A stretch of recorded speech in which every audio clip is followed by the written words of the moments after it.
So apparently, the corrupt government is a weak government, and it seems to me that the corruption of the federal government is weakening the federal government, and I'm finding a lot of data to support that observation, which has me thinking about how this is an ongoing process that really took root during Trump and just accelerated under Biden. But right now, I'm reading a publication from 2019. It's for a course on substance abuse over the lifespan. And I'll just read some excerpts. They're talking about therapeutic windows and stuff, and so this says some abuse substances have a significant clinical function, like prescription painkillers. However, other substances with a high abuse potential may have no clinical function, such as marijuana, which is still defined as having no clinical benefit in 2019. They've been pushing medical marijuana since 2010 and long before that.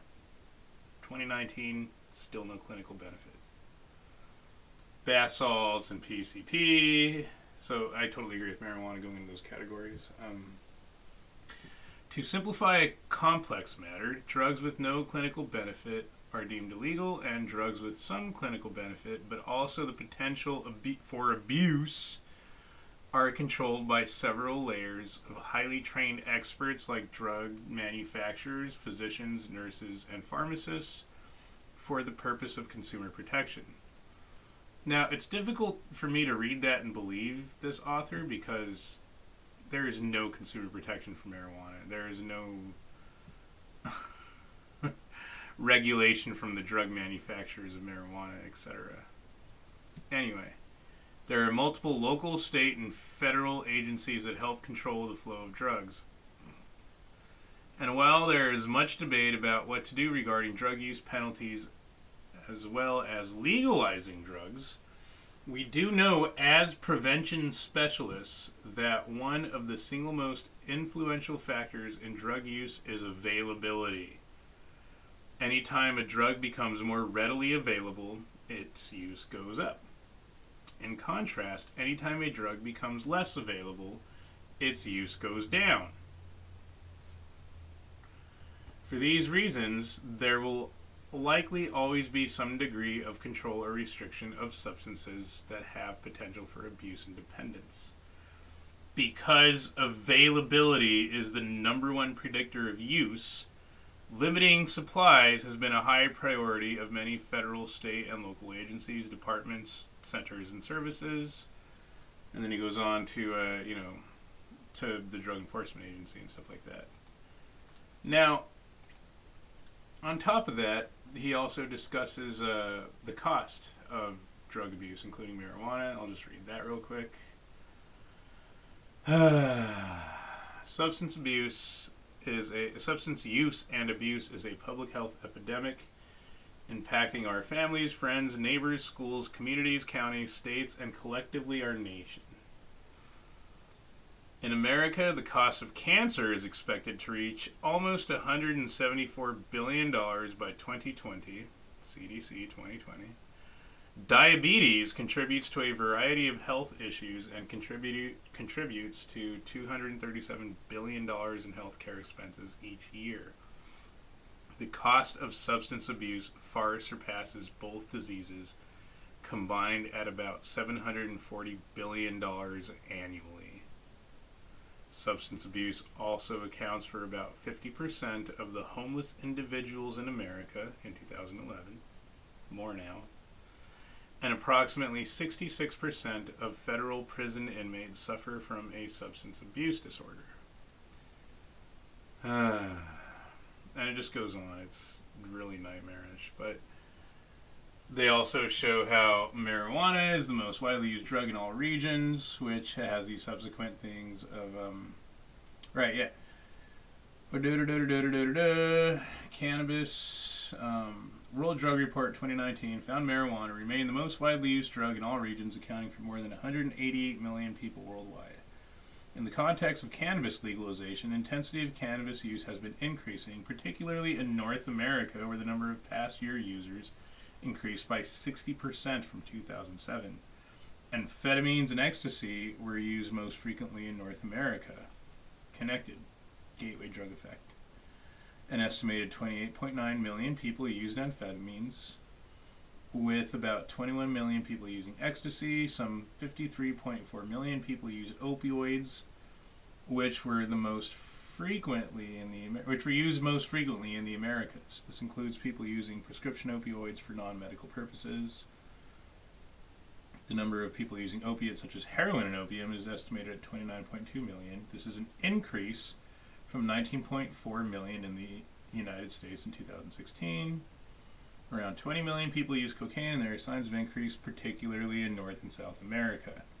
So clearly legalizing marijuana has led to an increase in the use of all these drugs.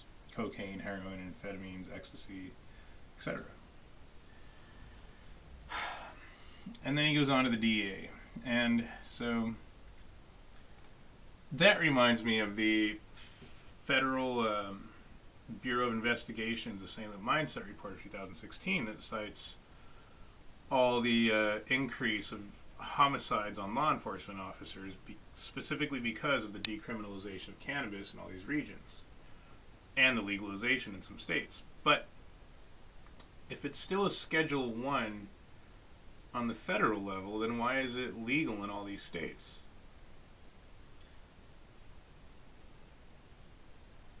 Why isn't anybody in the federal government saying, hey, wait a minute, this is illegal?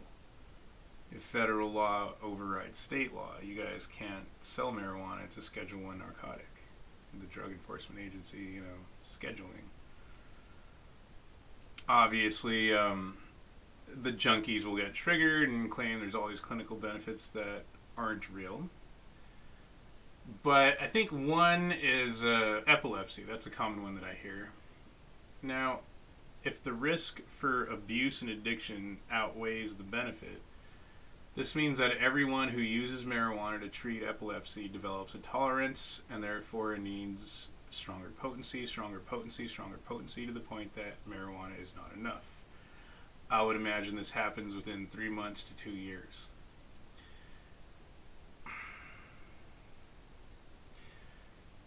So, since marijuana is a symptom of corruption in the federal government, this means a corrupt government is a weak government.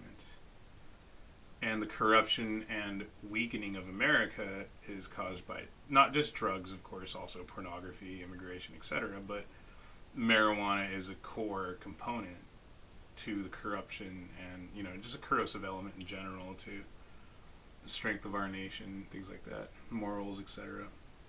The fabric of America, the fabric of our nation.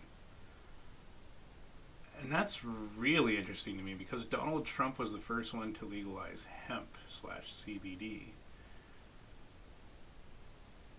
So all these conservatives who are blaming Biden are only half right. Both Trump and Biden are destructive to the United States with their liberal drug policies. The greed of white men and government, etc., is obviously the primary motivating factor in this marijuana implementation. But there are other aspects as well. It helps keep the people, the poor especially, dumb and poor and easy to control and manipulate psychologically. I guarantee it was a huge strategic component to suppress the Second Civil War that technically should have happened when Trump had the election stolen from him. Right? And everybody's like, let's get high instead of, fucking doing something about our corrupt government. That's really, really profoundly interesting to me that the federal government is so weak. It's become so weakened because it's become so corrupt.